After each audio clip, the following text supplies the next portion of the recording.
The St. Kitts and Nevis Chamber of Industry and Commerce would like to remind persons when patronizing businesses to abide by the following COVID-19 guidelines to protect employees, customers, and our community. Urge employers to check employees and customers with a non-contact head thermometer on arrival to a business place. It's mandatory that employees wear a face mask when at work and in the presence of others. No customers will be permitted to enter an establishment without a face mask.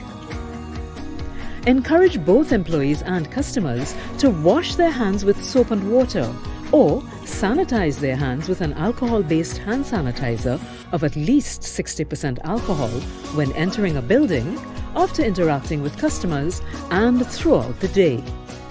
Remember to maintain 6 feet physical and social distancing. Consider installing barriers such as sneeze guards or partitions in high traffic areas to limit close contact between employees and customers. Clean and disinfect highly touched surfaces such as doorknobs, telephones, cash registers, bathrooms, tables, and countertops regularly throughout the day. Offer e-commerce services or curbside pickup options wherever possible. Encourage good hygiene practices among staff and customers by posting signs and posters in the business place. For more information and tips to consider, visit www.covid19.gov.kn.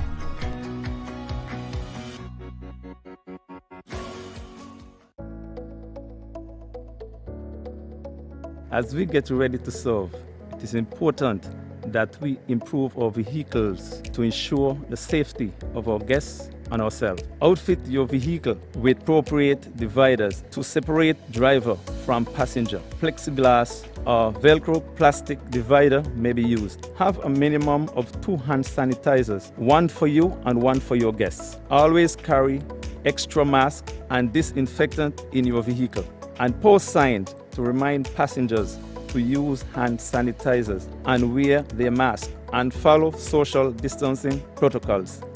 When providing a service, it is important that the hands of the passengers are sanitized before entering the vehicle. Remember, a mask must always be worn by all occupants of the vehicle for the duration of the trip.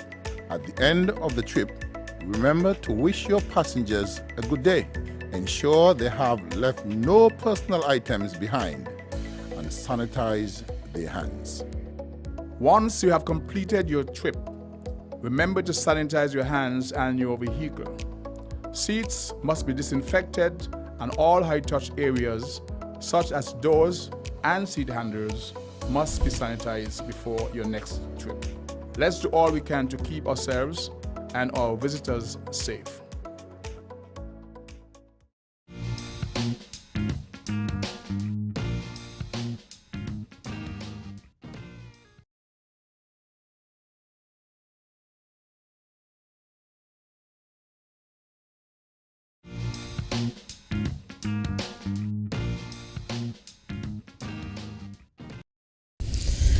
A pleasant good evening and welcome to Leadership Matters. My name is Jacqueline Bryan and I'll be your host this evening.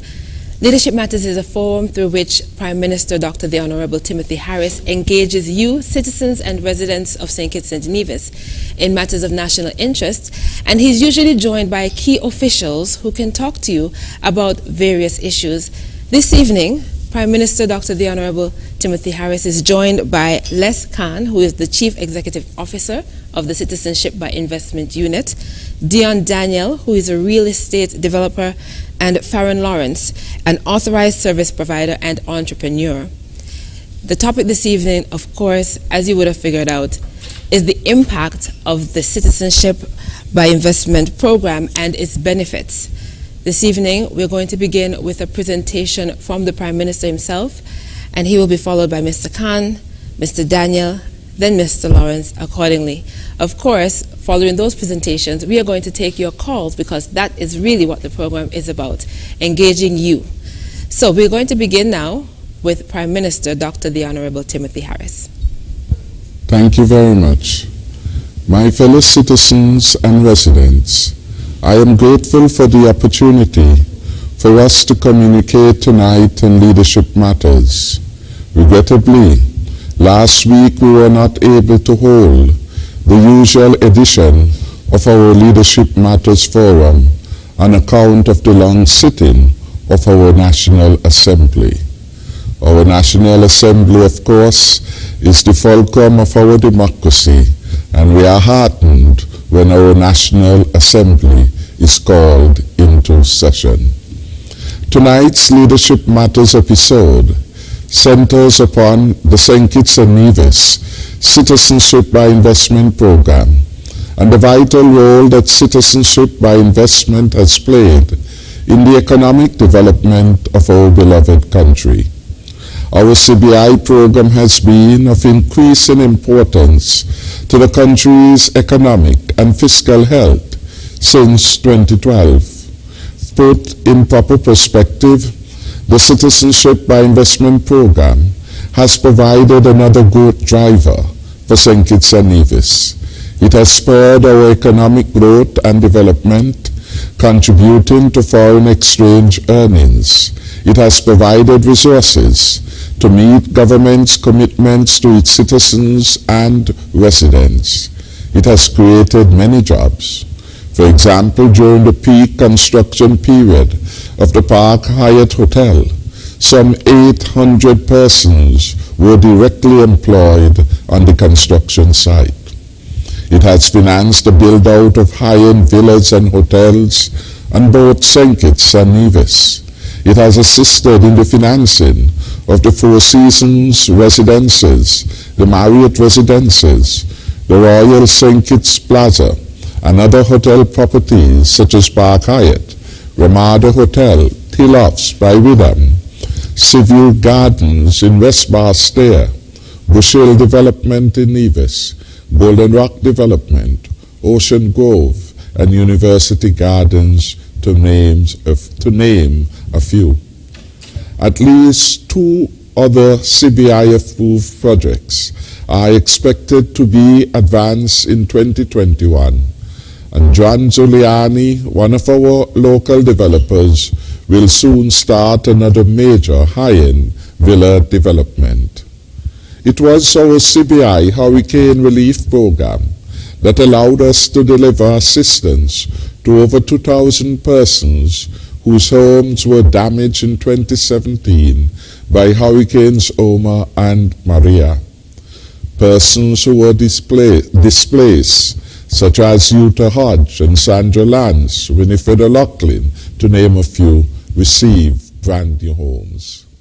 As we stand here in 2020, the St. Kitts and Nevis Citizenship by Investment Program has become the model against which many other citizenship by investment programs have been based, including the citizenship by investment programs of other small island nations in the Caribbean, such as Dominica, Grenada, Antigua and Barbuda, and St. Lucia.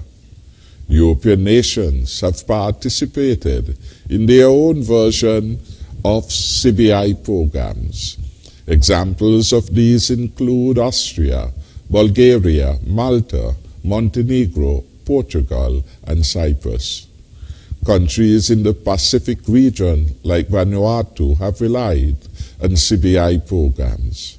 The United States of America also has investment programs with pathways to citizenship. So, starting in St. Kitts and Nevis in 1984, CBI programs have now spread to the rest of the world. We in St. Kitts and Nevis are participating then in a highly competitive industry. And to our credit, we have over the last 5+ years been doing an excellent job.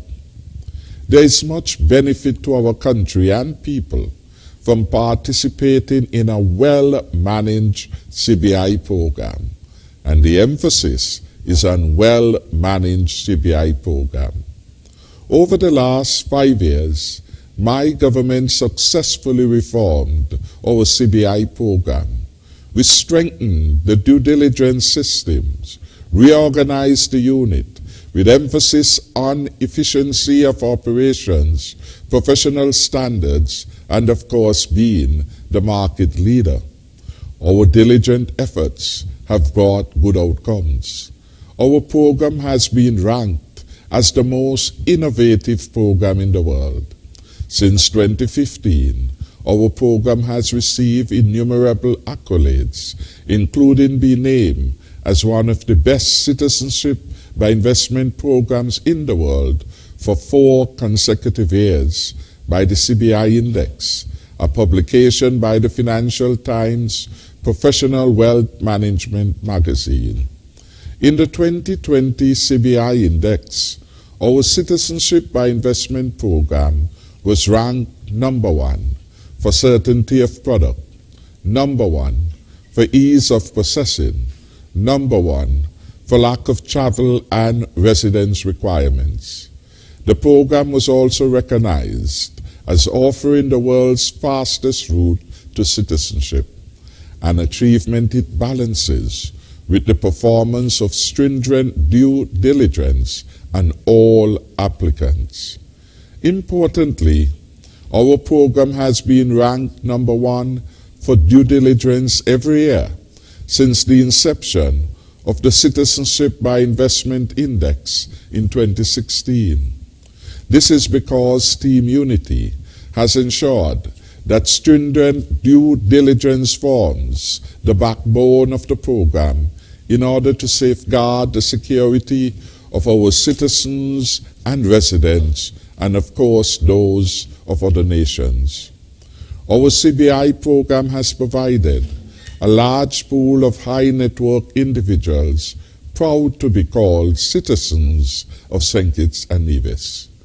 In the new year, we shall work to bring their skills, their expertise, their network and other resources for more tangible impact and the progressive development of our country, and to deliver the stronger and safer future. In terms of our future plans, for the next 3 years we will continue to strengthen our program, making it the continued leader in terms of its rigor, the robustness, and the transparency of our program. We will provide a more inclusive program in terms of its people impact and benefits. We will continue to be the global leader in innovation in response to market needs, most responsive and transparent in addressing our international obligations to our partner countries and the wider international community. We will introduce attractive alternative investment products beyond the real estate and the sustainable growth fund options. For example, we shall consider the sale of high-end property on the prescribed conditions under the CBI. This can boost real estate developments and add to revenue flows and incentivize high-end residences across the country. So no longer then will the real estate property be part of a generally broad approved project. A single home which meets the necessary thresholds will be considered under the CBI project. We have had deep interest in doing this, and we are finalizing our policy response to this particular market need. We will deepen coordination, leading to harmonization of OECS CBI programs. This way we achieve more by working together. No longer can we continue to operate as if we are an island exclusively by ourselves, given the reputational damage that could happen to the entire region of participating CBI programs. It is important that we move process to increase collaboration, cooperation, and harmonization of the CBI programs in our OECS sub-region. Tonight, for the panel, I am pleased to have 3 important players in our CBI program on the discussion tonight. First, we have Lescan, who is the Chief Executive Officer, CEO, who has been at the center of the organizational transformation and new product development at the St. Kitts and Nevis CBI unit. Second, we have Mr. Dian Daniel, a large, if not one of the largest, local real estate developers on the island of Nevis and St. Kitts. He has done a very good job in delivering high-quality residences and facilities to the island of Nevis. And our third panelist is Mr. Farron Lawrence, who is a service provider. The service provider, among other things, provides a link between the developers and investors in the CBI. All three have a fount of knowledge, and they could add to the diversity of perspectives with respect to our CBI program. I invite you to pay particular attention, be sure to call in, and to have your concerns, particularly on the CBI program or any other matter of national interest, being addressed tonight. Thank you again for joining in, for tuning into our Leadership Matters programs. May God bless you, and may He continue to bless our beloved country. Thank you. And thank you so much, Mr. Prime Minister. We'll now hear from Mr. Khan, Chief Executive Officer of the Citizenship by Investment Unit. Thank you all, and Honorable Prime Minister, and it is with great pleasure that I sit here with this esteemed panel. As I travel from country to country in my capacity of CEO of the Citizenship by Investment Unit, I am always struck by the warm reception the program receives globally from citizenship by investment industry stakeholders who truly recognize and respect the reputation and stature of the St. Kitts and Nevis Citizenship by Investment program.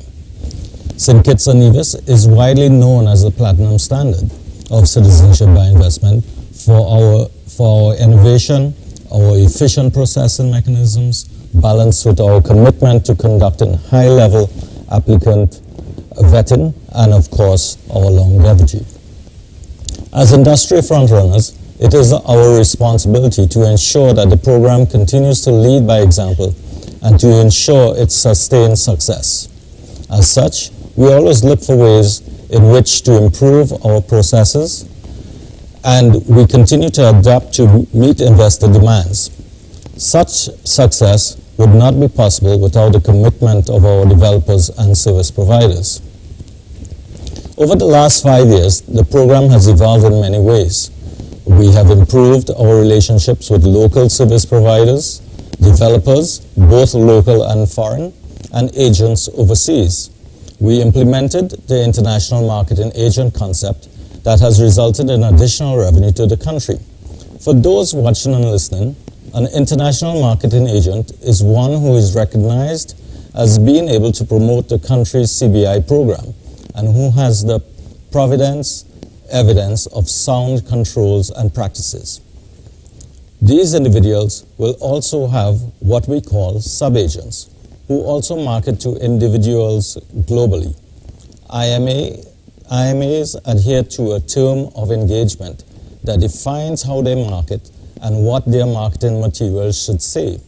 Any false advertising will result in their licenses being withdrawn. From a technology standpoint, we were the first to implement a 24/7 system, thereby allowing our local service providers to expeditiously submit files to the unit. As a result, we are the only program that offers an accelerated application process without compromising the integrity of our robust due diligence process. Our system is always under review for improvements and to adhere to the government's digitalization agenda. We have also worked on our legislation to improve our brand and to protect the clients who invest with us. St. Kitts and Nevis is the only country in the OECS that has drafted and gazetted an escrow bill. This legislation continues to be improved, and by the end of the year, we will be implementing a payout schedule that all developers must adhere to. The escrow bill was established to ensure that funds are placed into escrow if a title for property was not available. This has now come into play with stringent controls and regulations by our FSRC. This regulation enforces separation of duties, where a service provider cannot be an escrow agent for the same client. The final stage of the escrow bill is currently being drafted into regulation. This will ensure that there is a payout schedule for funds placed in escrow. This schedule is based on completion of certain stages of development and will ensure completion of projects. With this schedule, the government is ensuring that construction continues, jobs created, and an overall direct contribution to the economy is achieved. As a result, or as a leader in the CBI business, St. Kitts and Nevis is again leading the way in regulations that strengthen the integrity and longevity of our program. The clients can feel most comfortable with our products. Over the years, we have improved our due diligence by establishing a multi-tiered due diligence process which allows us to vet applicants taking into consideration Interpol checks, criminal checks, money laundering checks, terrorist activity, and terrorist financing checks, all through very strong ties with our international partners and reputable due diligence companies. Our objective has always been to protect the country and our international partners of any nefarious characters. It should be noted that the industry has changed tremendously over the past 5 years and continue to change. New entrants into the market with new products geared towards taking away market share from St. Kitts and Nevis is noticeable. As a result, we have had to be creative and come up with new and exciting products towards maintaining our position as the leader. To match this demand, we continue to be most creative and responsive to clients' demands. Most recently, we implemented a limited time offer. For a period of 6 months, we have discounted the Sustainable Growth Fund, whereby there is a reduction of $45,000 on a family of 4. Another recent adjustment to the program was the acceptance of siblings of the main applicant or spouse. These have been done based on demands from clients and agents and to remain competitive in this space. In the coming months, other investment options will be proposed to Cabinet. One such program is the ability for individuals to sell their private homes, as the Prime Minister mentioned a few minutes ago. Under the CBI program, these homes will need to qualify by being of a high standard and having been appraised at a minimum value of USD 400,000. Cabinet has approved this proposal and the legislation will be put in place shortly. Other initiatives are under consideration and will be forthcoming. Finally, I would like to reiterate that the CBI program is intended to encourage foreign direct investment, be it through the building of brand name hotels or boutique developments and through contributions to the Sustainable Growth Fund. The program is important to building out the tourism sector, thereby creating jobs of all types, from construction to taxi services to agriculture, with an impact on everyone in the Federation. Thank you. And thank you, Mr. Khan. Next, we move on to Mr. Daniel, who is a real estate developer. Mr. Daniel? Thank you. Honorable Dr. Timothy Harris, it is a pleasure to be a guest on your program this evening, along with Mr. Lescan, CEO of the CBI program, and also Mr. Farron Lawrence. Madam Moderator, good evening. As introduced, I am Dian Daniel, Managing Director of Dian & Associates Limited, a real estate company on the island of Nevis, whose expand has been over the past 25 years and continuing. I was once told by my father, the late Dr. Simeon Daniel, which I have taken very seriously and has guided me through the years. If you cannot fly, run. If you cannot run, walk. If you cannot walk, crawl. But whatever you do, you have to keep moving forward. I have discovered later that these words were from the late Dr. Martin Luther King Jr. The CBI program continue to change. As such, we as developers must change strategically to meet the policies of the CBI unit and also to meet the policies of our potential clients. For me, the CBI program is all about encouraging foreign direct investment for our economy. As a local developer, I am absolutely proud in every development that I have undertaken. From the planning stages of my development, which include hiring draftsmen or architect, an engineer, construction workers, hotel staff, management, to all my administrative staff at Dion & Associates, that all has local families who spend monies in our economy. A village bar or shop, the simple purchase of a run of drinks by 10 or more construction workers on a Friday afternoon, for example, may very well be the biggest sale that shopkeeper has seen for the week.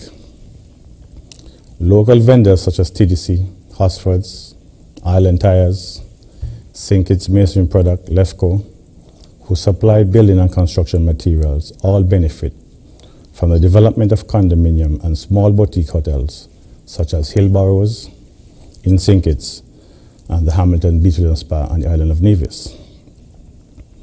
I have witnessed many specialized small businesses develop in the construction industry as a result of the CBI related projects.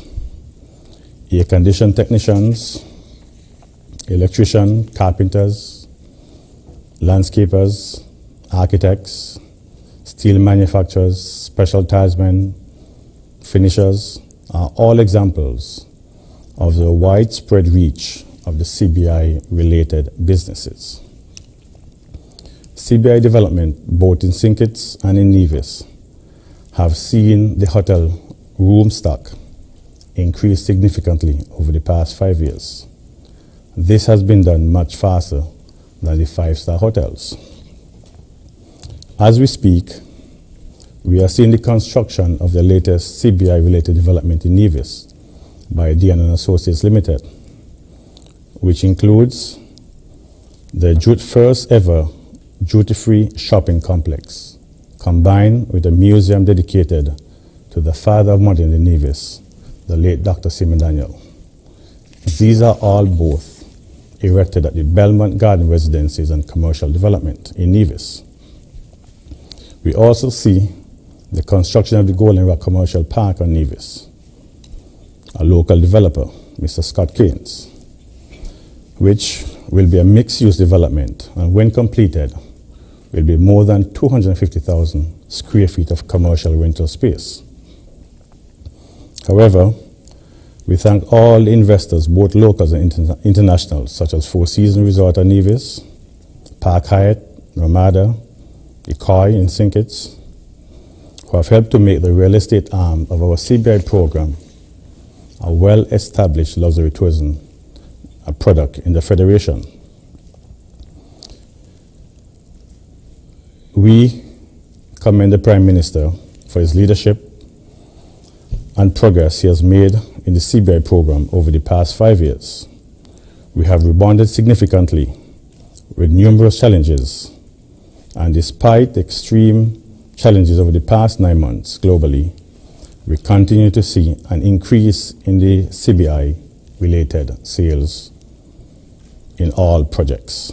We trust in the Almighty God will help us through these upcoming difficult months, and we look forward to welcoming investors back to our shores to see the best managed CBI program and longest in the world. Madam Moderator. Thank you so much, Mr. Daniel. And next, we'll hear from Mr. Lawrence, who is an authorized service provider and entrepreneur. Mr. Lawrence. Good evening to our moderator, our Honorable Prime Minister, Mr. Khan, Mr. Daniel, and everyone tuned in via radio, television, and the internet. First, I wish to thank the Honorable Prime Minister for inviting me to be a part of this esteemed panel. The local players in the industry are the government, primarily through its Citizenship by Investment unit, represented here by Mr. Khan, the developer, represented here by Mr. Daniel, and the authorized service provider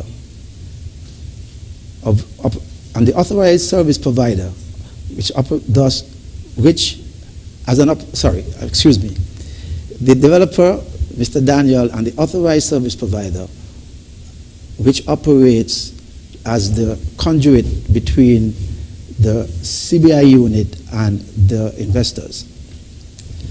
Critical to the Citizenship by Investment program is the role played by what is referred to as an authorized service provider. Applications for citizenship can only be submitted to the Citizenship by Investment unit, commonly referred to as the CIU, by an authorized person. Prior to submitting the application, the authorized service provider is required to ensure the following. 1, that all forms are properly and fully completed. 2, that all required forms, documents, and information are included in the application package. 3, that service provider performs a Know Your Client procedure, which includes a background check on the applicant through an adequate international database source. The results of that background check to be submitted with the application. Once the application is submitted, any queries or additional information required by the CIU is communicated to the authorized person. In essence, the authorized person acts as the conduit between the CIU and the applicant. In other words, there is no direct contact or communication between the CIU and the applicant or the applicant's agent. I mention agent here as it is in most cases, the applicant seeking to obtain citizenship goes to an agent in his or her country, and it is the agent who contacts the authorized person here in St. Kitts and Nevis to submit the application to the CIU. The operations of an authorized service provider is critically important for many reasons. One being the fact that it is the gateway or entry point through which an application enters the system, and by extension, a person becomes a citizen through the Citizenship by Investment pathway. This is one reason why all authorized service providers are regulated by the Financial Services Regulatory Commission and are subject to examination on an ongoing basis. The purposes of this examination are to ensure that authorized service providers have in place effective anti-money laundering and counter the financing of terrorism compliance systems. Additionally, the examination ensures overall compliance with the financial services regulations. There are approximately 50 authorized service providers in St. Kitts and Nevis. As an authorized person under the program, I must tell you that notwithstanding the onerousness of the examination, I appreciate its value. The last thing any authorized service provider would want to hear is that a bad or undesirable person who have committed serious crimes is a citizen of St. Kitts and Nevis, and worse yet, that service provider processed that application. The reputational risk for an authorized service provider, and indeed our beloved country, is therefore enormous. Effective regulation therefore helps to mitigate that risk. Continuous changes in the industry and the global environment necessitates government's constant innovation and changes to our program towards not only sustaining our program, but to maintain its #1 position in the world. However, while we seek to expand our program, at the same time, we must safeguard it from criminals and undesirables. Towards this end, we have seen significant enhancement and expansion of the due diligence process at all levels of the program. For instance, whereas in the past, a single international due diligence firm would have been used to perform due diligence checks globally, the CIU now uses multiple due diligence companies known for their competency in specific areas of the world. In addition to due diligence checks performed by the authorized service provider and the CIU, we now see the commercial banks conducting their own separate due diligence checks specific to funds coming into the banking system through the Citizenship by Investment program. I can therefore say unequivocally that there is an inherent objective of the government to safeguard the credibility of the program and our country by ensuring that only the desired persons of good character are afforded the benefit to become a citizen of St. Kitts and Nevis through our Citizenship by Investment program. In closing, I want to attest to the fact that our CBI program has brought tremendous economic and other benefits to our country.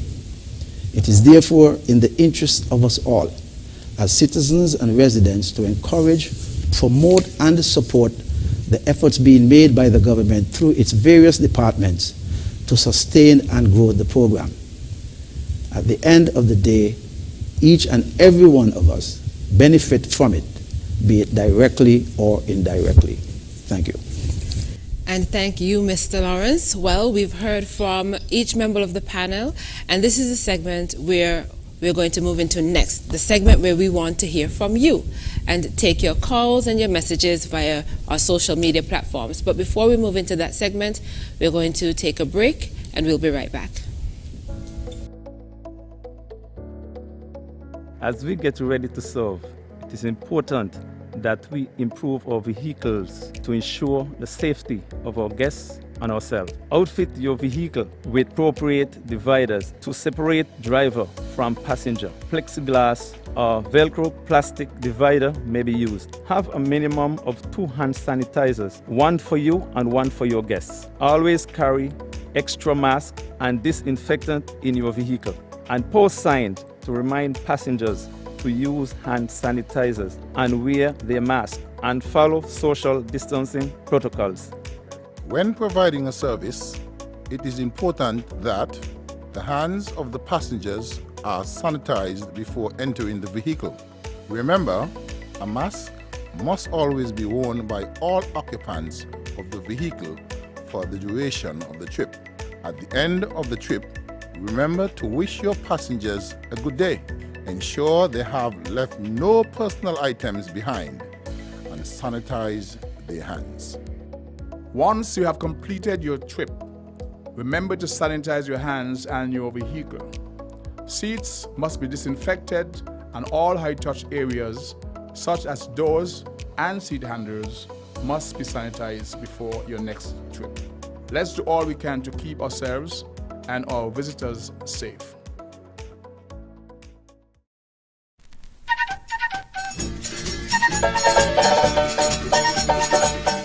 My name is Carla Astafan, and I have been a potter for over 20 years.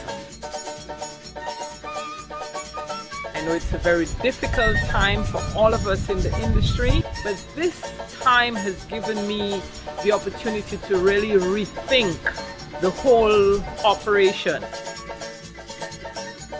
It's given me time to do other things, to do my pottery. I'm trying to stockpile on my work. To my brothers and sisters in the tourism industry, this is a time to look towards the future. This is a time to examine what you have been doing, see what new things you can do, how you can diversify, how you can innovate, plan ahead. So with proper planning, we will all be prosperous in the future.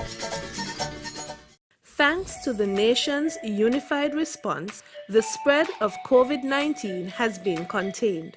St. Kitts and Nevis, therefore, announces the opening of their border on October 31st, 2020. The success of this strategy requires effort on everyone's part. Therefore, self-health management is an important step in this process. Self-health management refers to the measures people take to manage their own health. You and I should remember to wash hands often with soap and water, or use alcohol-based hand sanitizer. Avoid touching your eyes, mouth, and nose. Take your temperature morning and evening. Watch for symptoms.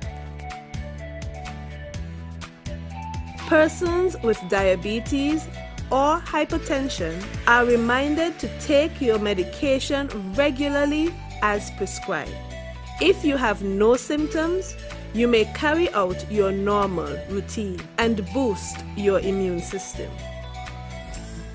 When you are outside, avoid public spaces and wear a mask at all times.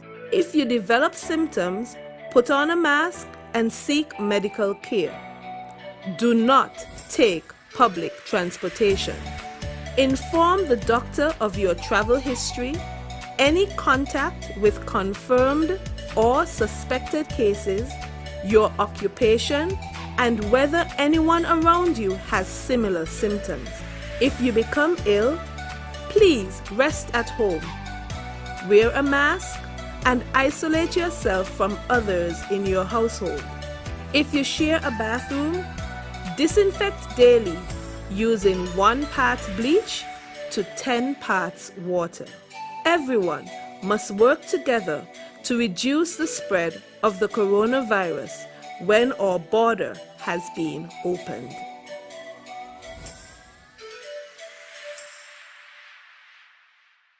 Thanks to the nation's unified response, the spread of COVID-19 has been contained. St. Kitts and Nevis, therefore, announces the opening of their border on October 31st, 2020. The success of this strategy requires effort on everyone's part. People from all walks of life must keep practicing social distancing. Maintain a separation of 6 feet or 2 meters indoors and 3 to 4 feet or 1 meter outdoors. If this isn't possible, masks must be properly worn. Businesses can provide hand sanitizer, conduct temperature checks, record customers' contact information, and manage crowds. Clean and sanitize high-touch areas regularly. Dividers or staggered seating can be used to maintain proper social distance. This protects workers and customers and prevents the spread of disease. We all have an individual and collective responsibility to avoid large social gatherings. These types of gatherings are deemed as super spreader events. Taking disease prevention seriously will enable a worry-free return to normal life.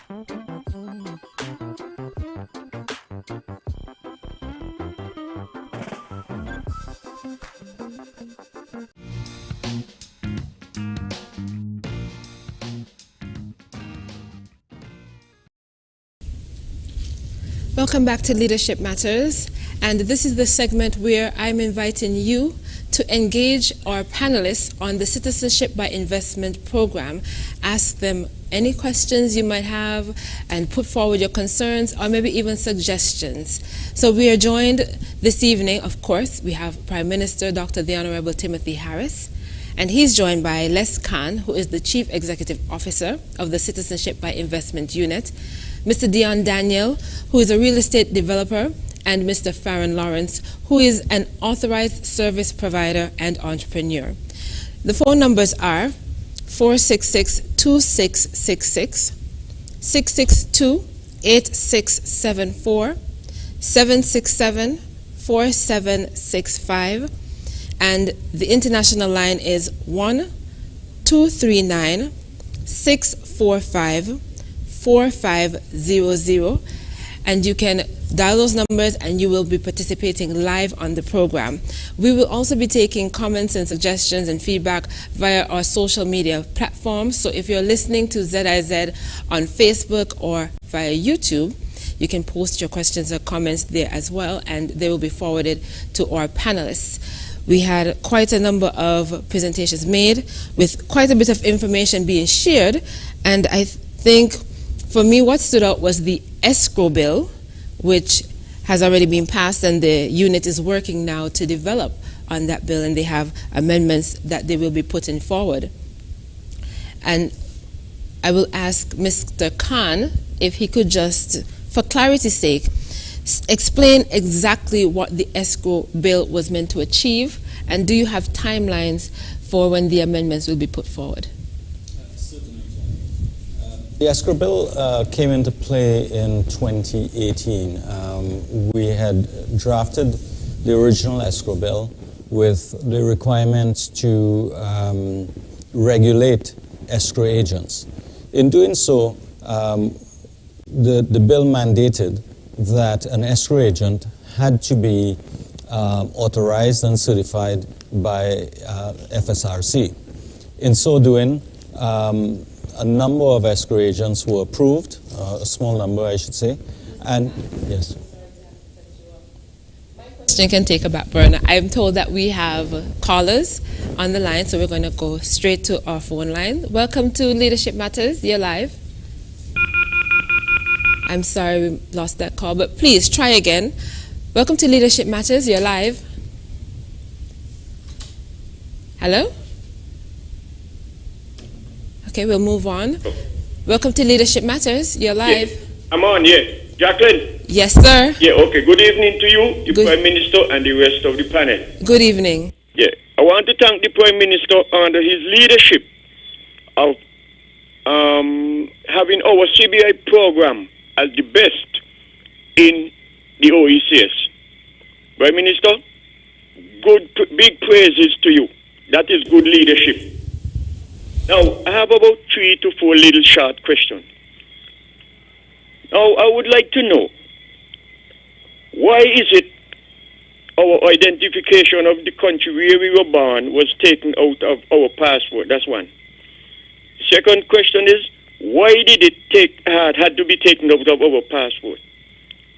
Third question, and to whom our identification was hidden from?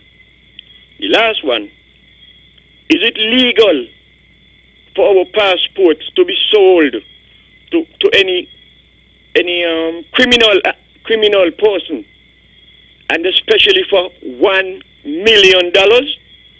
I would like to hear the answer. I'll listen over here. Thank you for taking my call. Thank you so much for your call. We'll take a few more calls. I'm going to ask our panelists to just make a note of the questions being put forward, and then I'll have them respond. Welcome to Leadership Matters. You're live. Hello? Okay, we'll move on. Leadership Matters. Yes, sir. Good night. Good night. Welcome to the program. I have a question. With about 20,000 adults locally, what is the limit on citizenship by investment applicants?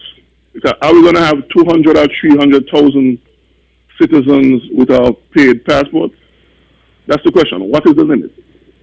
Thank you so much for your call, sir. We'll take another call. Welcome to Leadership Matters. Yeah, good night. Good night. Good night, Mr. Prime Minister, and everybody else on the panel. Good night, sir. Yeah, 2 weeks ago, I got this to talk about. You were talking about the 2 days VAT in December. Now, I was saying that you mean a lot to the country. Because when the country hard, or whatever, you looking out for the people. I could see that you're looking out for people. You got a heart.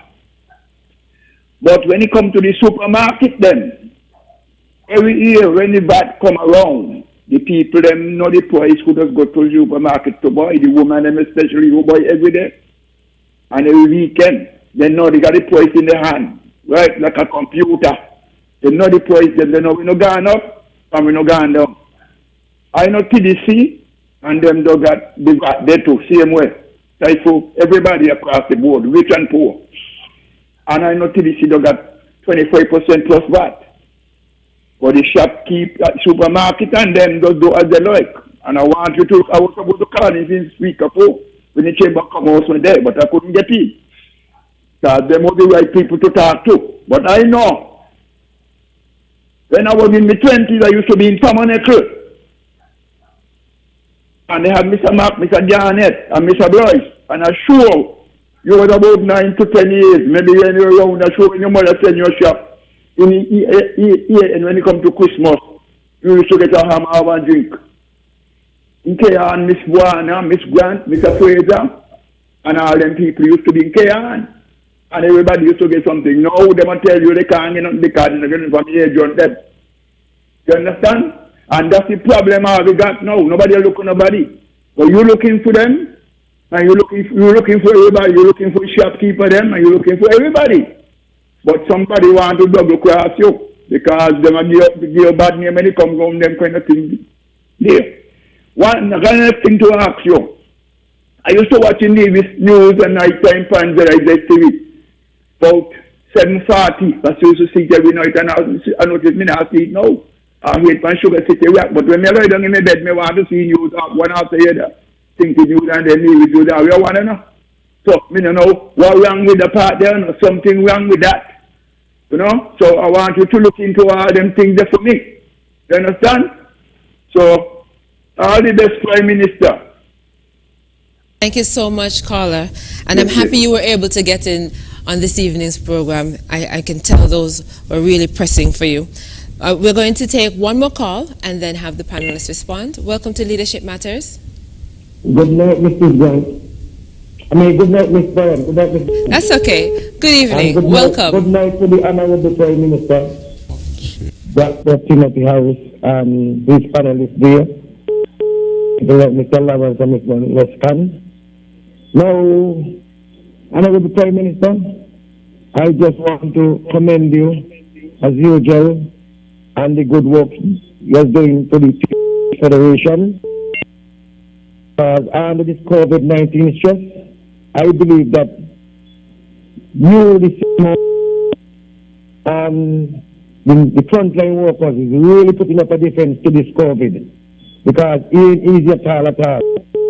But Mr. Prime Minister, what I want you to do, as the Minister of Security, to make sure our borders patrol night and day is perfect, and the immigration is perfect. They don't see everything, but we as citizens of this country too, that is when we see things, we say something, because we cannot afford to live illegally. And then when you look, they go into community, and you know the COVID breakout in that community, we get communities affected, and we got to end up like some of them country now, that we got to again. Lawrence, I always hear about this service provider. I want to know if those people would go out there and bring the investors in to buy this citizen shares. I think it's. You understand? Because I always go service provider, and you know, I want to learn, I want to know. So just let me know that if these are the people who the service provider is the people who go out there and bring visitors, go develop the investment. And Mr. Prime Minister, you're doing a wonderful job in your cabinet and your team. I want to wish you all the best. God bless and God guidance. And people, when you all go on the bus, put on your mask. Every time I jump on a bus, almost every time I jump on a bus, we're going to come out to the business or whatsoever. Some of the bus people in the bus ain't got on a mask, and some of the bus drivers don't do with the mask. People different thing, very serious thing. When you put on the television, put on the news, and you listen up, you what's going on in the outer world. It's sickening and it's heartbreaking. Anyway, you all have a wonderful night. God bless. So we're going to have some responses now to those calls, and then we'll return to the phone lines. So we begin. Mr. Prime Minister, you're going to go first? Mr. Khan? I thought you'd let Mr. Khan finish, but very quickly before we get to Mr. Khan. Radical culture, I think, raised some issues from the past. The period 2011 to 2014 was a difficult one for our Citizenship by Investment program. And one of the travesties of the past was that the former government had deleted the country of origin field from our passport, therefore making it difficult for persons to determine the genuine identity of the holder of the passport. That, of course, led to an international outcry. And I think it was over 15 or 20,000 passports had to be recalled out of circulation because the action of the former government was highly irresponsible and was not in accordance with international best practices. Indeed, except for pariah countries, it would have been difficult to find any country that did not have such a particular field within the passport. These are now the days of the past, which under Team Unity government will never be returned. So we have passed that. On the matter of the sale of passport, that had particularly got notoriety when in Canada one person had indicated that he had paid during the period of the former administration $1 million for a passport. Think his Mogadam he was then. Again, those were days of the past. The people of St. Kitts and Nevis voted for a change in 2015, and we have put that dark period of poor governance and poor accountability with respect to our CBI program and our international relations. We have put that on a new page, and hopefully on that page we will continue for the foreseeable future. John Paul raised the matter of the VAT day and the realization of a reduction in prices. We really hope that the Chamber, and we really hope that all vendors on that particular day will pass on the VAT savings to the customers, and beyond that will give their own discount. I think that will ensure that all purchasers, all buyers, every customer then be accorded a very special pre-Christmas gift by the full realization of the full reduction of the VAT that is proposed in addition to any discount. And some vendors, some suppliers do in fact provide an additional relief discount to the VAT, and hopefully that then makes it a real good experience, a real good deal for all who are shopping.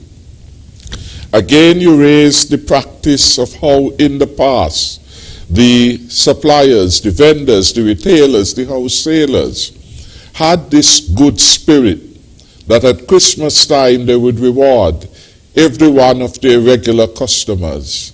And we wish that that good practice of the past will continue. I believe those of the vendors who will give something, whether a ham or something extra, will find that their customers do in fact show deep appreciation to their continuing patronage. So I want to say thank you for that particular question. And we have among us, though perhaps not in that capacity, Mr. Farron Lawrence, who is still an active member of the Chamber. And hopefully that day is still some days away, and he could take that to its membership and see what they will do with respect to that. In relation to the Nevis News, the chairman, Mr. Lester Hanley, has advised that for a period of time, ZIZ had technical and other issues which made it difficult for them to produce a full news program. As a result, they used to carry what was called Nevis News. You perhaps would not be aware from the outside, but we have invested significantly in reorganizing ZIZ, and I hope tonight's quality of the show is a reflection of the several $1 million that we have spent and improving the physical and organizational structure, technical capacity of ZIZ. ZIZ is now in a position where it can carry its own homemade full package. In addition, it can carry live a number of events, including its midday news or any news from any location as far as I am being advised. So ZIZ basically now can do all that it needs to do as a radio and TV station. And it does, in fact, in the own judgment, constitute the news in such a way that is reflective of matters of concern to members of the Federation. So what was a part of the difficulty which they have overcome, and they are now in a position to do their own wholesale programming. I think those were the questions that were put, and I would perhaps allow other members of the panel, if they wish, to give their 2 cents or maybe 10 cents on some of these. Except I want to thank the caller for commendation for the fine work that St. Kitts and Nevis and all our people in general have been doing in response to a dangerous virus, the COVID-19.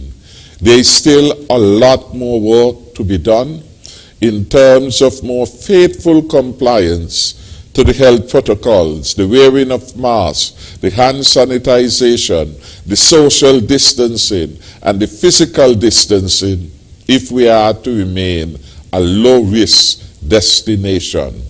We have had some unfortunate developments, though not unexpected in terms of a number of cases, and we hope that going forward we will not have any significant surge. We expect increase, but no significant surge. A lot depends on the common sense approach being adopted by every citizen and every resident. Follow the protocol. Do the best that you can to keep yourself safe.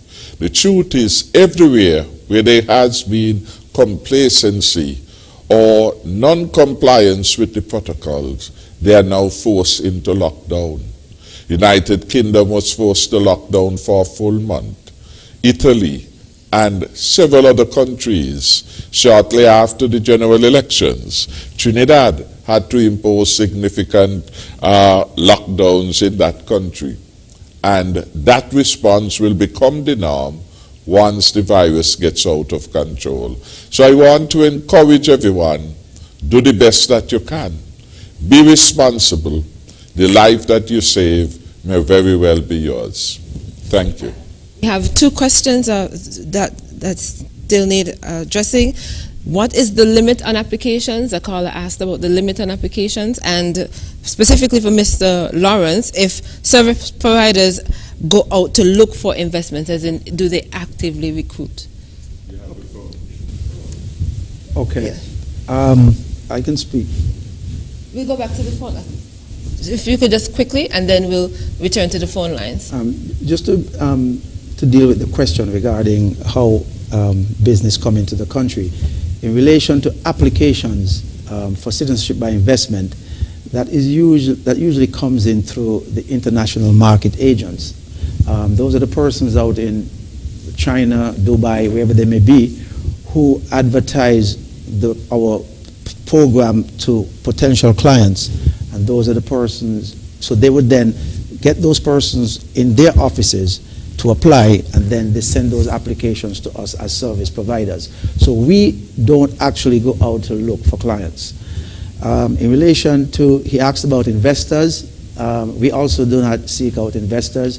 That is usually done by Skipper, the St. Kitts Investment Promotion Agency, who will seek out potential investors for them to come into St. Kitts and then maybe do their investment under the Citizenship by Investment Program. Okay, thank you so much. We'll return to the phone lines, and let me just share the numbers with you once again if you are still interested in participating. 466-2666, 662-8674, 767-4765, and the international line is 1-239-645 4500. Welcome to Leadership Matters. Caller, you're live. Hello, good night. Hello, good night.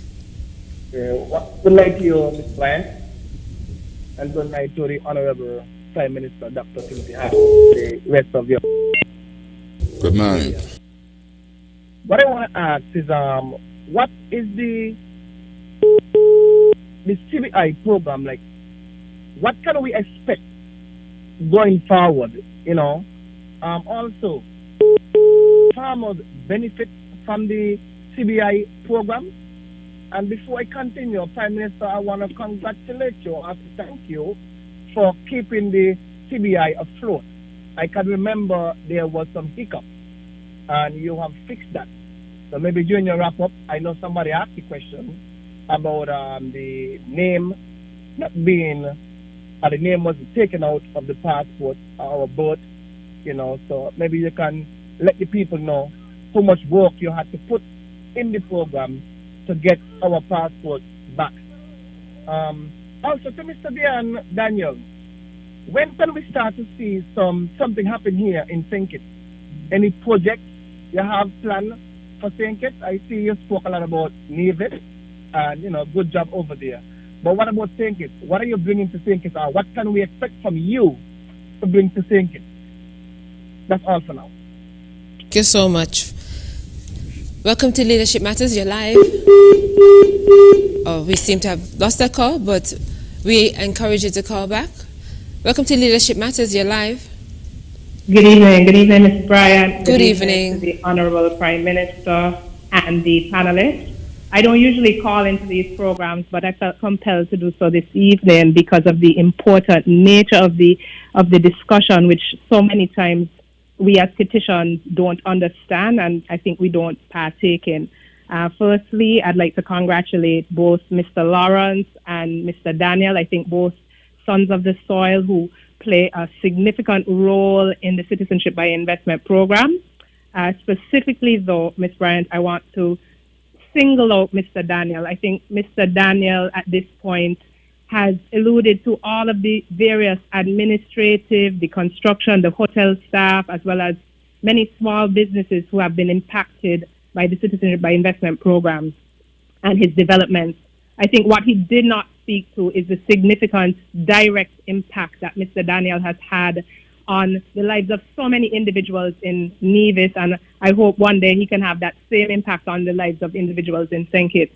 I think that for many times we take individuals like Mr. Daniel for granted, and I just want to thank him for his vision, his hard work and dedication to this very, very important industry and his contribution to keeping the CBI program afloat. I think it is very significant and very important for a local developer. I have personally stayed at the Hamilton Beach. I've had first-hand witness of the quality of the resort. I think it is comparable to any five-star resort that I've stayed in globally. And again, I want to congratulate him for that because many times we take it for granted. And lastly, I think that, we look at the Citizenship by Investment program and we don't realize the ups, downs, and roundabouts involved with the program. And I just want to thank, Mr. Daniel, I want to thank Mr. Lawrence, Mr. Khan, etc., for their perseverance. I think we get blows sometimes left, right, and center, but we will succeed because we are the longest standing Citizenship by Investment program in the world. Many follow us, many emulate us, but they can't compete. And I just want to thank everybody. Kudos to the government of St. Kitts and Nevis for this world-class program, and thank you to the panelists for keeping it afloat. Thank you. And thank you for your contribution. I'm happy you felt moved to call in on this very important topic. I felt very moved. Don't let it be your last call, though. I won't. All right, we'll take a next call. Welcome to Leadership Matters. Good evening. Good evening. Mr. Prime Minister, this is not the first time I'm calling your show. The last time I called, my phone call got dropped out. I got deported back to your country, and that's where I'm from as well. The very first time I spoke to you was at the Bastia High School. You were coming back from a round table that you did on the Hispaniola. At the time, your current leader was coming back from the neck surgery. I moved to Nevis. From the time I got here, I've got people giving me all kind of crap.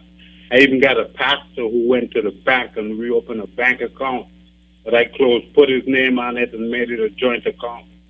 Tonight I had to call the Cotton Ground police station because people are prowling on my roof. Okay? Now it's for the house that I live in. Obviously the people who owns it lives in England and they don't have a problem with me living here. But from the time I come here, I've had all sorts of problems. People putting lead on my clothes, poisoning my food in the water, even destroying the packages that my family would send for me. You understand? I still live here. I don't know what's wrong with it. So caller, is there a particular question you'd like to ask? Okay, I think we lost that call. But we'll take another call. We have time to take more calls. Welcome to Leadership Matters. You're live. Greetings to the host. Greetings to Mr. Prime Minister and the other panel. Mr. Prime Minister, the first caller raised some questions, and in one of the questions, he's talked about the birth seal that was taken out of our passports. You responded to it, but in your response, him saying, as we know, is something of the past. But at the same time, seeing that we are an evolving democracy, shouldn't there be some kind of precedence be set to avert something of that nature for the future? Because we don't know who other leader or who other politician would, or who other administration would make something of that gesture. I think also there was a saying that there would not have been no commission of inquiry in the former administration. But seeing that there are evidence of things, that questionable things, shouldn't we as a people get some kind of answers to certain things? Because none of us know what reason why such action was taken of such nature. So shouldn't there be some kind of precedent be set, even coming from the director of prosecution to, look into certain matters? Thank you. Okay, thank you so much. We'll take another call. Welcome to Leadership Matters. Good evening. Hi, good evening, Ms. Bryan. Good evening. Good night to Honorable Prime Minister and your guest there, Val Thomas, Bigger City FM. I have a question that I want to ask the Prime Minister. How will you say the CBI program has helped the country? Has there been a downside to this program? Will we see more real estate programs or projects next year? Could you let us know, please? Okay. He has made a note of your question. I believe we have more calls. If we do, we'll take another call. Welcome to Leadership Matters. Good evening. Good evening. You're live. Hi. Hi. This is Jeff Roy Mauritia, a.k.a. DJ Mauritia. Good night to you, Ms. Bryan, and the panel. Good night to you. Good night, Honorable Prime Minister, my big friend. Good night, my very big friend. How are you? Well, I just want you to know, after you locked me down for 14 days, I'm stronger than ever, eh? Good, that was the intention. Keep you strong and healthy. Well, Leadership Matters is not the place for me to discuss the matters I want to discuss with you. So I just want you to make some time for us to have a conversation one-on-one. I will, DJ. You have my number, so just please send me the appropriate time that I can make myself available. You're out of quarantine? I've been out of quarantine since the 21st. I actually played domino in your tournament on Sunday, but you're always late, so you didn't see me. All right, we'll talk in twos. All right. Okay, DJ Mario. So I wait for you to let me know when is the time, and I'll make myself available. Thank you. Okay, we'll take one more call. We'll take another call. Welcome to Leadership Matters. You're live. Good evening. Good evening. Yeah, just a question. I'm just wondering for persons or new developers who are trying to make a way to get to the level of Farron and Dion, persons who may have like a standalone project, a villa, is there any consideration that they could get their property approved for the CBI program?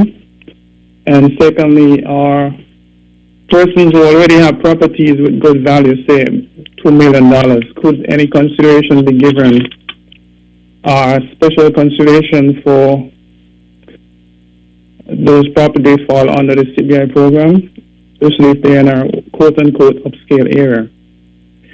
And finally, so Mr. Ken, what is the forecast for the CBI program going forward, perhaps in the next year or so, in terms of projections for how many you think, if this is being done in terms of forecasting, how many projects the CBI persons will be, what word I should use, perhaps buying properties to the CBI program for the next year or so. Thank you. Thank you so much. We took quite a number of calls, so we are going to have some responses now. I think that last question was very similar to a question that was posed before about what we can expect of the CBI program moving forward. So in addressing that, Mr. Khan, maybe you can also speak to that one and if there's benefits for farmers. So who would like to go first? Unanswered with respect to the ESCO bill, so maybe Les can complete with respect to that, and then any other question posed which you would want to add your voice to. Certainly. So with the escrow bill in 2017-2018, we implemented the escrow bill that had some major changes to the requirements for escrow agents. The primary objective was to ensure that escrow agents were regulated and that their reporting was done through FSRC. There were stringent requirements for escrow agents, so this was put in place. In addition, we ensured through that escrow bill that there would be segregation of responsibilities. In other words, an escrow agent, service provider could not be an escrow agent for a client and be a service provider at the same time. So that separation of responsibilities. As we evolved in the escrow bill and in the program, we then mandated that funds, 100% of the funds on the purchase and sale agreement had to be placed in escrow before the unit will release a certificate of registration. That has progressed and has been implemented. And now we go to the last phase, or the most critical phase, which is to ensure that funds stay in escrow based on the level of construction that is required. Currently, we are in the revision of the escrow bill and drafting the legislation to ensure that there is a payout schedule based on construction, and this will be implemented shortly. In terms of sorry, sir.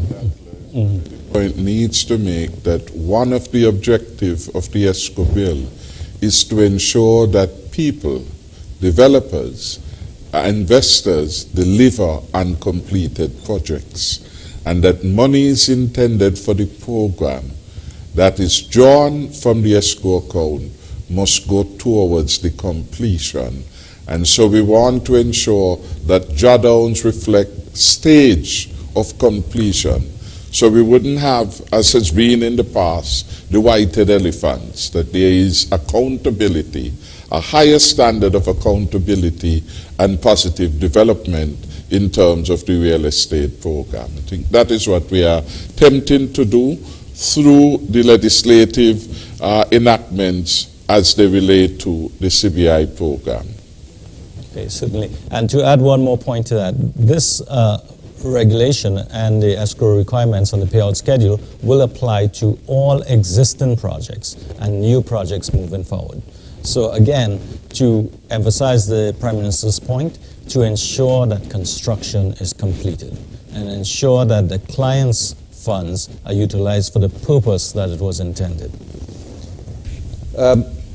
In terms of the CBI program moving forward over the next year, right now I have to say that the program, the CBI program, is doing very well.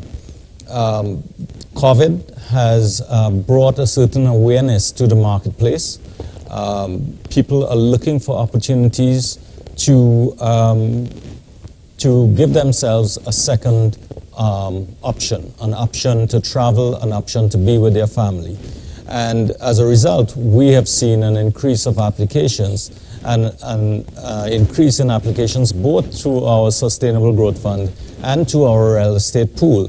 So our applications are increasing. As we go forward into 2021, we see a continued trend.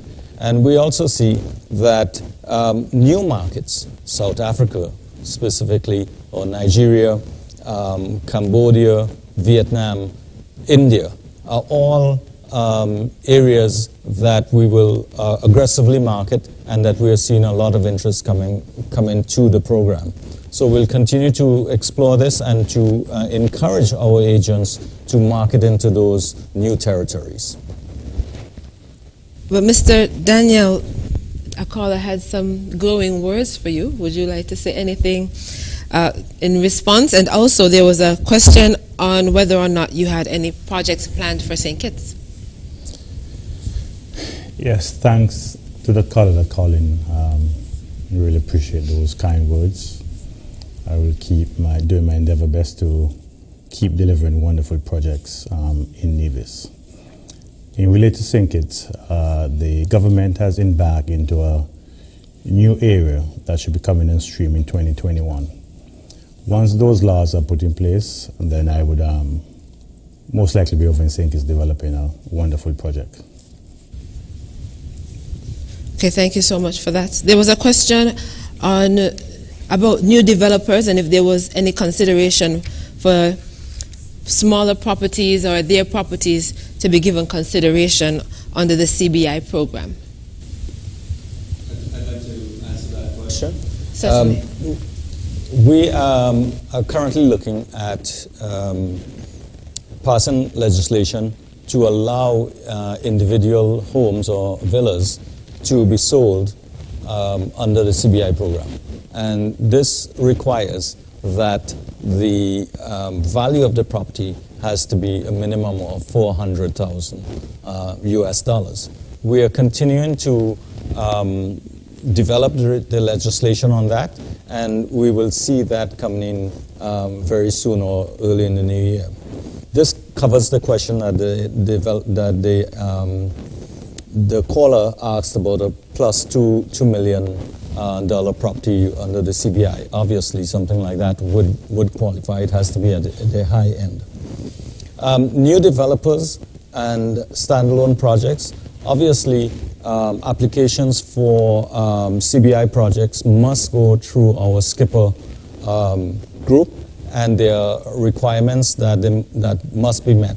So I will ask that if this caller would like to engage with Skipper to get information on the new development under CBI, I'm sure they will be able to provide all the assistance required. And finally, there was a question on whether or not there should be a commission of inquiry into how the CBI was handled previously. I would suspect that one is for the Prime Minister. Farron.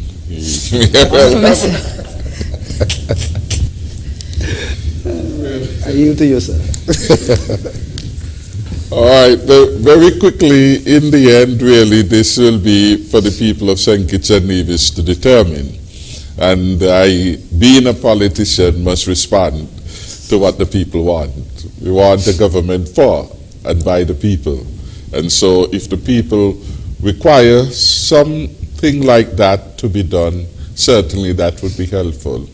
I think it will also be helpful, though, for the past leadership of the country explain why they went on the path that was so wandering, why they went on a path that lead to the most, how should I put it, difficult period in terms of reputational damage to St. Kitts and Nevis, not only with respect to removal of the field of country of origin from our passport, which led the United States of America to issue an advisory, if you will, on that particular matter, and to disassociate itself from the mischief that was being put by the former press secretary to the former prime minister, that they had sought the input from the United States of America. But we saw in 2014 that the United States Treasury, through the FinCEN advisory, tarnish the name of St. Kitts and Nevis. And unto this day, there is a financial cost to the country that is factoring when one does business with St. Kitts and Nevis. We are still suffering from the failure of the government of the past to adhere to normal diplomatic push provided to them by the government of Canada with a view to get them to tidy up on the accountability features of the CBI program. So a lot of harm was inflicted upon all the citizens of St. Kitts and Nevis. Every one of us who now have to be in a waiting line to seek to get a visa into Canada, which hitherto, before the mischief of the former administration, that was as natural and as easy, save for pricing, as going to Antigua or Dominica or St. Martin. No visa was required. And I believe that it perhaps would be helpful for the good governance agenda when leaders can admit their fault and to give explanation of what may have been extenuating circumstances so that we could be richer in terms of future developments of that nature. So this is a matter clearly that is still on the minds of the citizens. This is a matter in terms of whether it gives rise to prosecution. The Honorable Attorney General will have to give some advice on that. And of course, we would listen to other views on the matter. The question was asked about how has the CBI helped the country. I would hope that Farron will give some ideas on that, and then again could repeat some of the important benefits that have come to St. Kitts and Nevis. I mentioned in my own opening remarks the fact that during the peak construction of the Park Hyatt Hotel, close to 800 employees registered with the Social Security were associated with that project. Park Hyatt during construction became the single largest provider of construction work in the country. Single largest, and was creating a significant proportion of work in construction. It shows what can happen when you have a successful CBI project. In its opening, Park Hyatt had over 200, I think, and 20 employees, drawn from the island of Nevis and from the island of St. Kitts. Again, significant in a hotel, 5-star, being able to draw upon that resource pool. And with the opening also, the service providers, the Spencer Brothers, and all those who take their catches of fish and other produce. So the country, in the broadest way, benefits.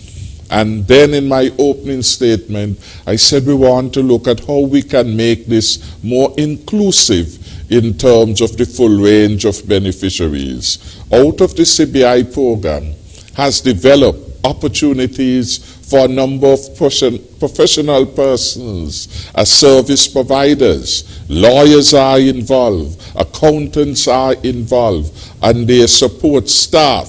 So a significant pool of persons are involved. The unit itself provides direct employment for about 30 odd plus employees there. So a lot of good is being done.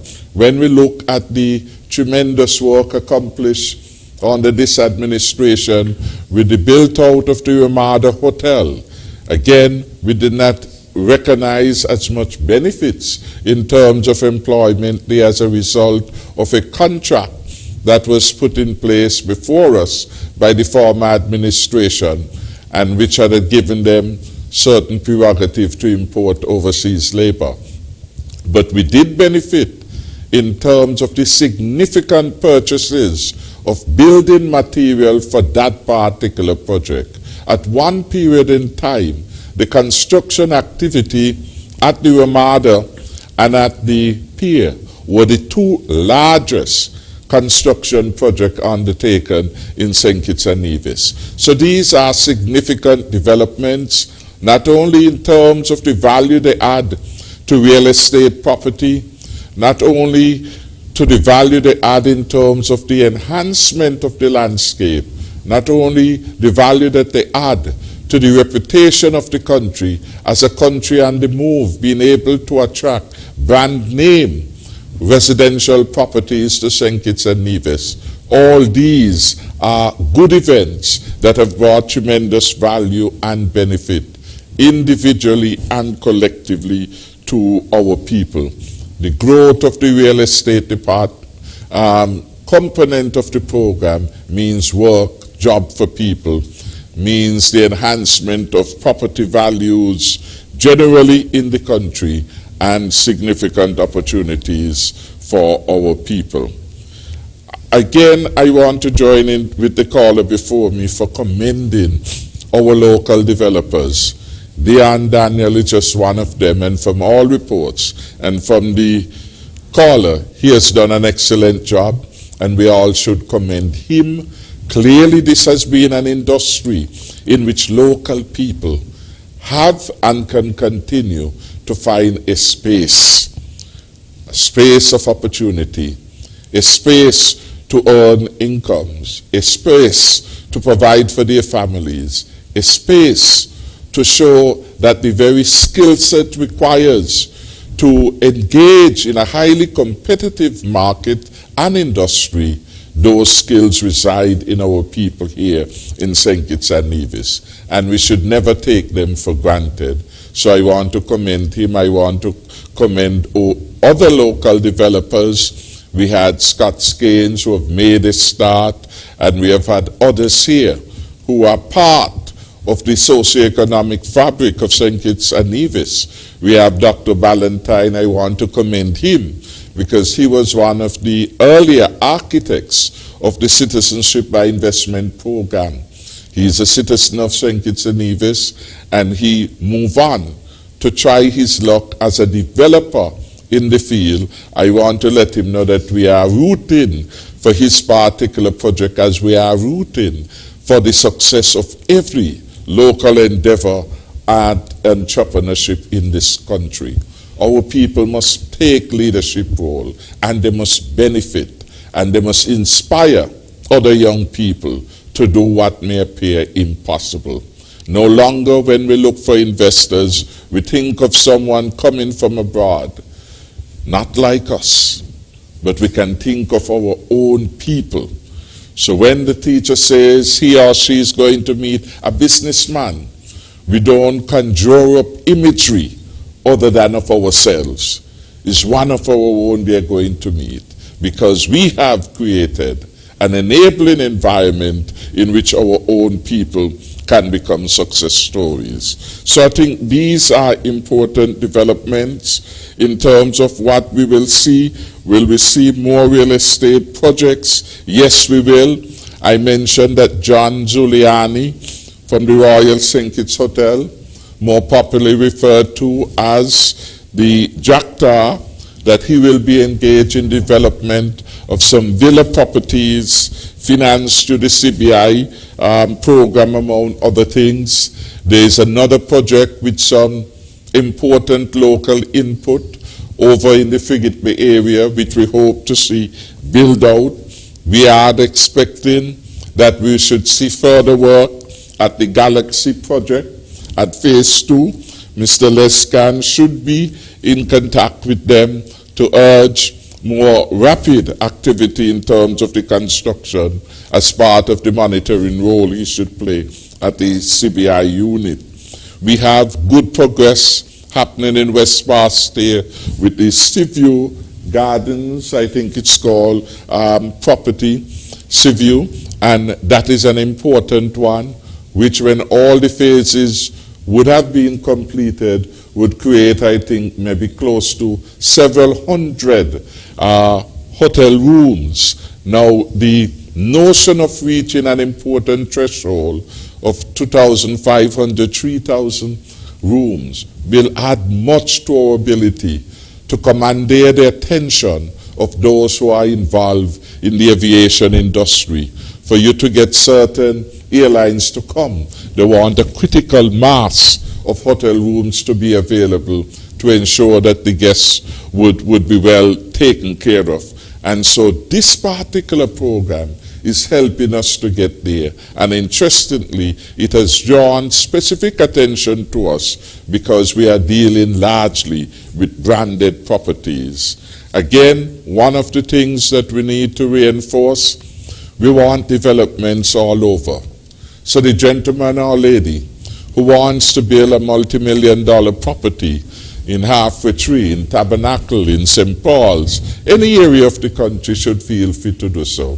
And if that person desires to achieve some benefit to sail under the CBI property, yes, we will make the necessary legislative changes to ensure sale of single property of a critical threshold, and those standards will be developed by the CBI Technical Committee.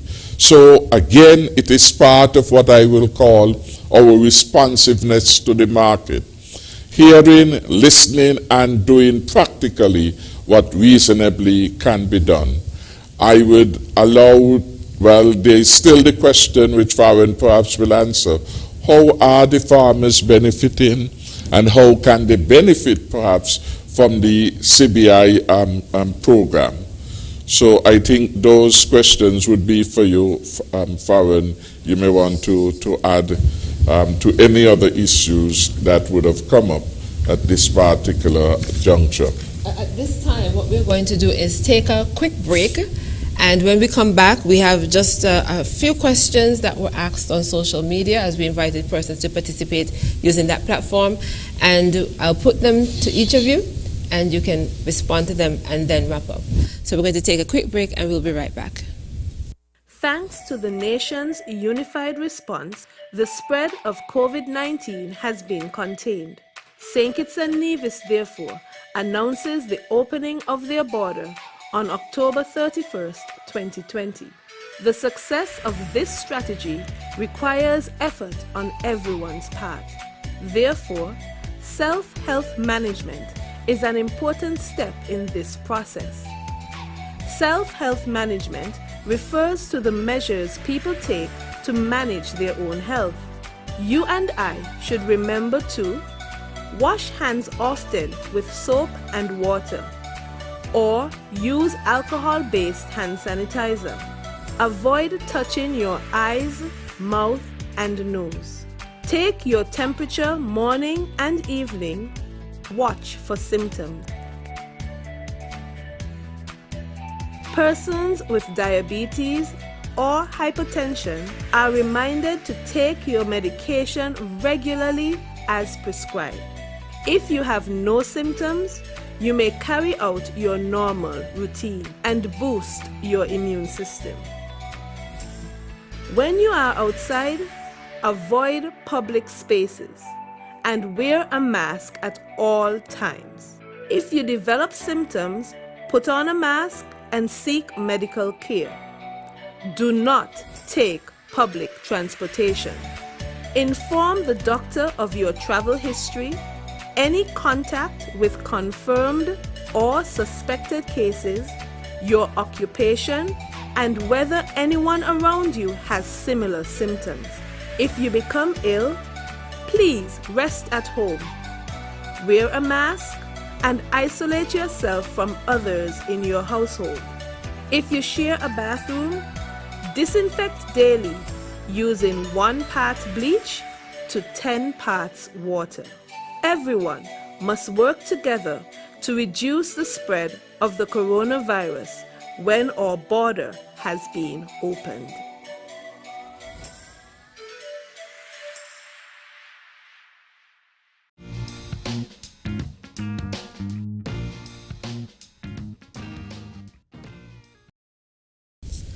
Welcome back to Leadership Matters, and as we roll into the final leg of the program, we have some questions and comments that came in via our social media platforms, and I'm going to put those to the panelists, and they will respond to them as well as wrap up, and that will bring our program this evening to a close. It's been quite an interesting conversation. The first one here is, it says, St. Kitts and Nevis has one of the highest stamp duty or land transfer tax rate in the Caribbean at 10%. Is it time we consider lowering this rate to stimulate more real estate's overall sales? Next, this one asks, what is the reason for St. Kitts and Nevis to start allowing the brothers and sisters of CBI citizens to be included instead of only the children of CBI citizens? How would that impact the number of citizens and the veracity of the program?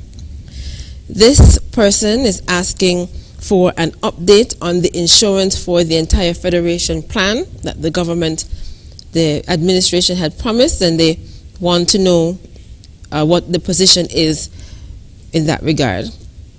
And finally, this one asks, Mr. Prime Minister, does the government have a role to play in making sure that the VAT is not corrupted by businesses?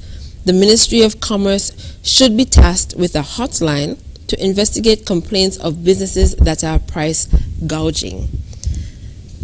So. Yes. Yes, deep and interesting questions.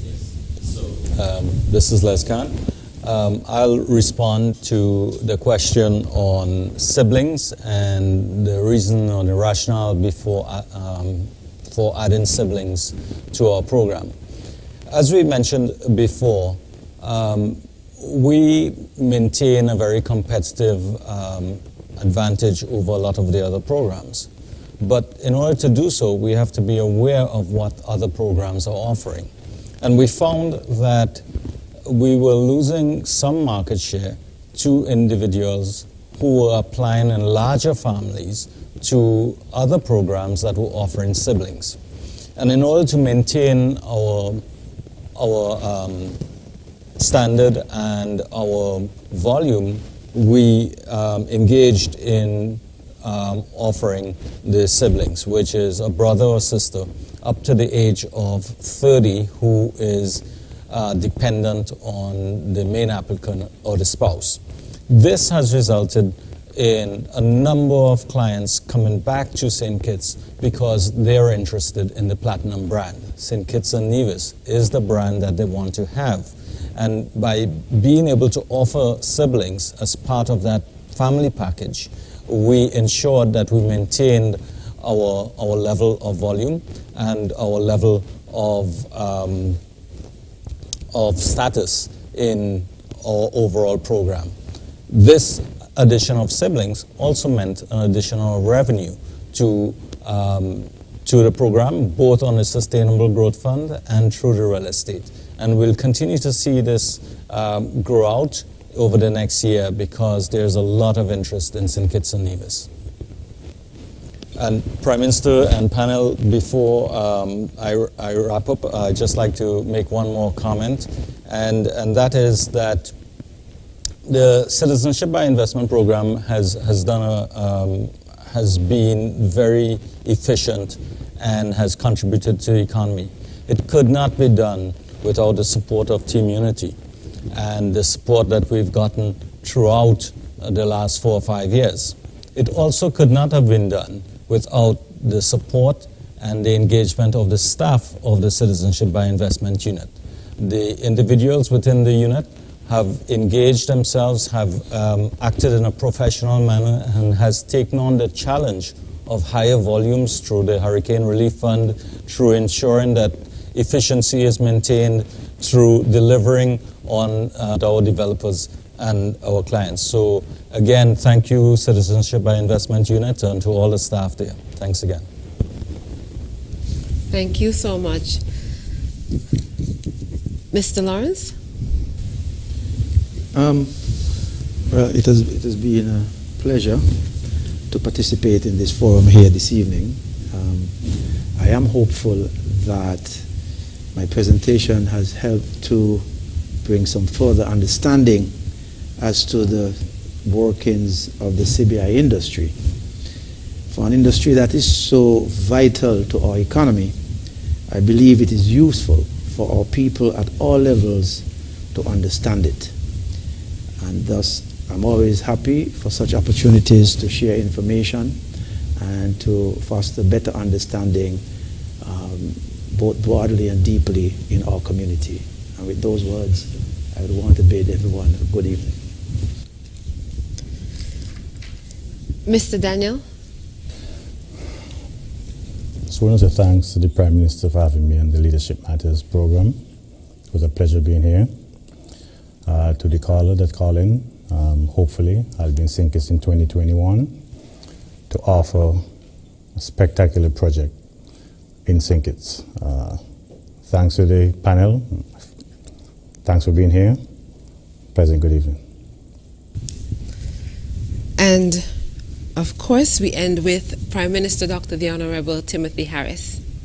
Thank you very much. I want to thank the callers, or is it those who send via WhatsApp their questions. The one with respect to stamp duty, I do not have comparative figures with respect to stamp duty elsewhere. But the government this year took certain policy decisions to reduce the stamp duty applicable with respect to real estate developments, particularly those that are under the CBI portfolio, so to speak. And in that regard, we reduced the stamp duty from 10% to 2.5%. So that is a most significant reduction to help spur activity in that regard. Additionally, we accorded the same special concessionary rate to TDC for its housing project that is being done in Dewars in West Basseterre. So that too has a special concessionary stamp duty, and we hope that that will be passed on to ensure more affordable properties are available to the people of St. Kitts and Nevis. In equal manner, we accorded the same concessionary rate to the NHC development and a special program that was being undertaken by the Development Bank as part of the government effort to improve upon property ownership and housing ownership in the country of St. Kitts and Nevis. So we are on the right track in terms of these. But we have to be careful, though, not to look at a single tax, since in countries a range of taxes could become applicable in the event of any sale or transfer of real estate or property. So to choose one may not give you the full picture, and one need to look at the overall tax policy with respect to real estate to do perhaps the best comparison. Does the government have a role to ensure that VAT is not corrupted? Yes, the government has a role, and we want to play an effective role. I'm not sure that the hotline, although it is an idea that we can't discount at this particular moment in time, but we need to have you, the people out there, advise the government, advise the leadership of any abuses with respect to any tax or any prescription of the government so that we can take appropriate action. I myself do not have the evidence of the corruption, but if there is, we would like to know so that we can remedy the situation. What about the role of the Consumer Affairs Department in terms of price gouging? Again, we want ethical business people to be involved in doing business here in St. Kitts and Nevis. And while we understand the profit motive, we are also hoping, perhaps we are from the old school in hoping, that people have a conscience. I believe that people should not take advantage of the poor. And by and large, when there is price gouging, it is the poor in our community who suffer the most. Yes, there's a role for the Consumer Affairs Department. It should visit supermarkets and other places which sell products and to ensure that those that are part of the critical list of items that for which there is an imposed, if you will, price markup, that these items are caught with it. The truth is, though, that the bulk of things which people buy, overall, a significant portion of them are not part of what we call the essential parcel. That is something that we need to review, because at the end of the day, man must eat to live. And food in particular, we would want to have the best possible prices. And that is why we encourage competition in certain specific areas, real estate, wholesale, because the prices must be affordable and manageable. That is in part why we made certain adjustment to VAT. That is why during our stimulus package, we ensured that certain items that were critical for health and sanitation, we brought relief in customs duties, etc. And we would hope that those will pass on fully by those entities that have been involved in the sale or trade of those items as part of the all of society approach. In terms of my closing remarks, I want to say that this has been a very good night.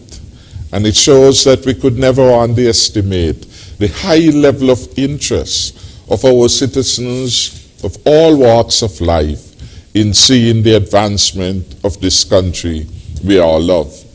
We have had, for example, one caller profess this was her first effort at participating in programs like these. Who would have thought that it would take our CBI program and the presence of persons like Dion, like Farron here, who are our citizens who have made significant contribution in this area to bring a new color and a new perspective and an important matter of national development. So I feel good about this, and I want to thank the PR team for giving support to this particular theme for discussion tonight. We need to have more citizens participating constructively in St. Kitts and Nevis. The Citizenship by Investment Program was the brainchild of leaders before us in the 1980s, and I want to thank them for their foresight and to thank the Simmons administration for passing the law in 1984. And of course, successive leaders build upon the work that has been there before, and we all have. Certainly in 1984, the program had no significant impact on the fiscal affairs of the country. By 2012, it had become very significant, and it continues to be. So an idea whose time had come. We could take some pride that we, the citizens of the smallest country in the hemisphere, gave to the world an idea that made good sense. An idea that we could improve our pathway for growth and development by allowing people who meet certain targets to be able to become our citizens and therefore to contribute their resources in furtherance of national development. Many decades after, we have become the platinum brand through hard work, through commitment to the highest level of due diligence, through great marketing efforts which we continue to build upon, through transformation of the program and making it more user-friendly. We have become the best-known brand in the world. 3 cheers to St. Kitts and Nevis. For the next level of development, we want to bring those citizens, because hardly any of them come to St. Kitts and Nevis to live. And so when some persons express concern about the numbers, by and large the experience here and everywhere is that few of them really migrate. So there's no significant adverse development in terms of these so-called economic citizens. Mark, we should make the point that a citizen is a citizen in law, and there is no second-class citizen contemplated by the Constitution of St. Kitts and Nevis. What I would like to see going forward is that we could have these persons really making a serious contribution to the socioeconomic life, whether it is building their vacation home here or their permanent home, bringing their children to study here, because we have an important group of high-quality offshore universities. For example, the Ross University Veterinary School, just to name a few. And we have other entities providing high-quality education. What if they were to come to enjoy the absolutely beautiful climate that we have year around, and by doing so add again to the quality of activities in St. Kitts and Nevis? But we want them to bring their ideas, to bring their networks, to help us move St. Kitts and Nevis forward. During the last campaign, I adopted the idea of Marcus Garvey that St. Kitts and Nevis could be and should be the Garden of Eden. The Garden of Eden typifies, in my view, an area which is flourishing, where people are realizing their full potential, where there is enough food, agricultural stuff, fisheries products for all to be able to have a healthy diet, where people by and large are understanding that they have a stake and a place in this country called St. Kitts and Nevis, and are doing their utmost to achieve their highest potential. We want a country where people are not satisfied with mediocrity.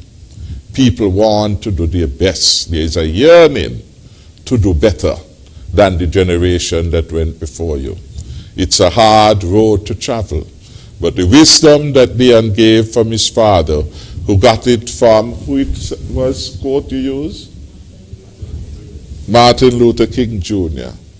Fly if you can. If you can't fly, then find something else. And if you can't run, then you can walk. And if you can't walk, then you can perhaps crawl.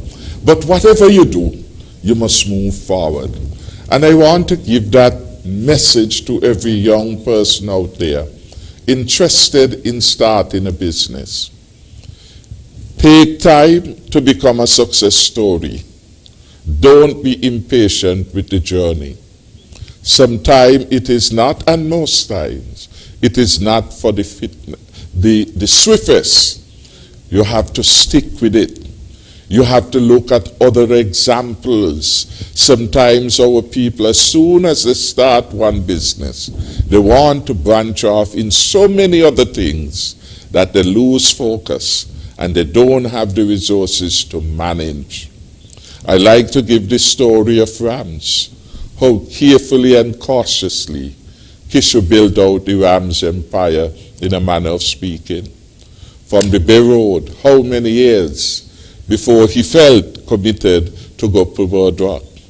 And from Boardwalk, how long a wait before he went into West Barstow? You have to know your customers. You have to know the markets. and it takes time to know them. It takes time to master. Clearly with technology, a lot of information is available, but at the end of the day, perseverance in business is critical. You would have the fullest support of the government. That is why, to engender this new thinking about the enormous possibilities which abound in St. Kitts and Nevis, we started the new life of the new administration with a Ministry of Entrepreneurship, Entertainment, etc. That is one of the key areas in which we can do very well and bring the talent of so many of our young people to the fore. So the government will remain supportive, and we are listening and open to the contribution of all the St. Kitts and Nevis. Finally, it has been a challenge, and yet I accept it as an opportunity for service to the people of St. Kitts and Nevis. No other time in our history have we been faced with a pandemic like what we are now experiencing through COVID-19. I want to thank the people of St. Kitts and Nevis who have shown me so much love, given me so much support, and the opportunity to lead this country at this moment of crisis. I thank God for all that He has bestowed upon me, and I look forward to continuing excellent service to the people of St. Kitts and Nevis. May God bless our beautiful country, and may He bless all our citizens and residents. I thank you. Thank you so much. I would like to thank all members of the panel, including Prime Minister Dr. the Honorable Timothy Harris, even though this is sort of his show, and it's a privilege to be here and engage with each and every one of you on Leadership Matters. I think we had quite an interesting conversation. I really enjoyed the feedback. Thank you so much for your participation, and you can join us right here next week, Tuesday, for another edition of Leadership Matters. Have a good evening.